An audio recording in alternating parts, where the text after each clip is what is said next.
कृषी मंत्री माणिकराव कोकाटेंची आमदारकी धोक्यात, कोर्टाने सुनावली 2 वर्षांची शिक्षा। राष्ट्रवादी अजित पवार गटाचे आमदार आणि कृषी मंत्री माणिकराव कोकाटे अडचणीत आलेले आहेत। माणिकराव कोकाटे आणि भाऊ सुनील कोकाटे यांना नाशिक जिल्हा न्यायालयाने 2 वर्षांची शिक्षा सुनावलेली आहे। 1995 साली त्यांनी कागदपत्रांची फेरफार आणि फसवणूक केल्याचा आरोप माणिकराव कोकाटे यांच्यावर करण्यात आला आहे। या प्रकरणी आज कोर्टाने ही शिक्षा सुनावली आहे।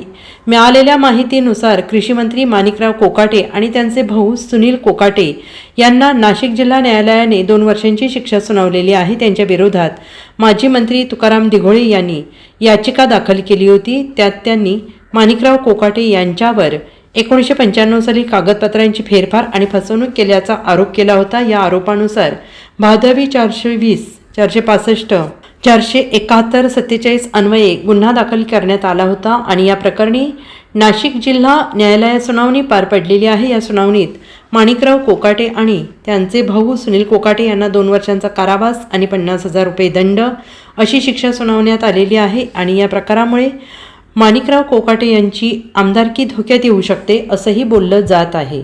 म्हणजे धनंजय मुंडे असतील, आता तुम्ही एकूणच कृषी मंत्री आज उपलब्ध झालेलं नाही। हे कृषी मंत्री झाल्यानंतर हे प्रकरण मुळात 30 वर्षापूर्वीच आहे। त्यामुळे आज झाले, ज्यावेळेस मी राजकारणात जस्ट प्रवेश केला होता, मी त्यावेळेस आमदार सुद्धा होतो की तुम्हाला माहित नाही। त्यामुळे तो काळ आणि आजचा काळचा मध्ये फरक आहे। त्याच्यानंतरच्या काळामध्ये दिघोळेंचे माझे संबंध सलोख्याचे पण निर्माण झाले, पण कायदेशीररित्या एखादी केस रजिस्टर झाल्यानंतर जो काही नियम असतो त्या नियमान्वये ती प्रोसेस होत असते। उशिरा प्रोसेस झाली, त्यामुळे आज निकाल लागलेला आहे। आज निकालामध्ये मेहरबान न्यायालयाने जो काही शिक्षा सुनावली त्या संदर्भात मी रितसर या ठिकाणी जामीन घेतलेला आहे आणि आपल्याला या ठिकाणी जाणार आहे। हे बघा, ही राजकीय केस होती। गेल्या 30 वर्षापूर्वी ही केस रजिस्टर झालेली आहे। त्यावेळेस दिघोळे साहेब राज्यमंत्री होते। माझं आणि दिघोळे साहेबांचं राजकीय वैर होतं आणि त्या वैरत्वापोटी त्यांनी सरकारला सांगून माझ्यावरती केस केलेली होती। त्या केसचा निकाल 30 वर्षानंतर आज पहिल्यांदा लागलेला आहे। मेहरबान न्यायालयाने त्यांचा निकाल सुनावलेला आहे। निकालपत्र हे मोठं आहे, 40 पानाचं आहे। मी अजून वाचलेलं नाही।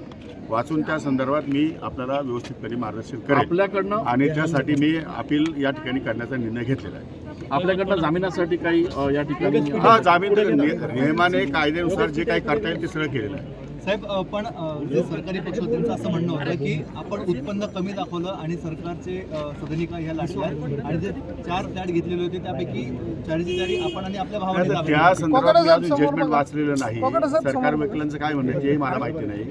मी जजमेंट वाचलेलं नाही आणि ते जजमेंट वाचलं की मी तुम्हाला त्याच्यावरती सविस्तर या ठिकाणी देऊ शकतो। पण आपल्या शिक्षेची जी आता हे सगळं प्रकरण समोर आल्यानंतर आता राजीनाम्याची मागणी देखील लगेच होऊ शकते ना, काय राजीनाम्याची मागणी होऊ शकते, पण त्यासाठी अपिलेट प्रोव्हिजन आहेत।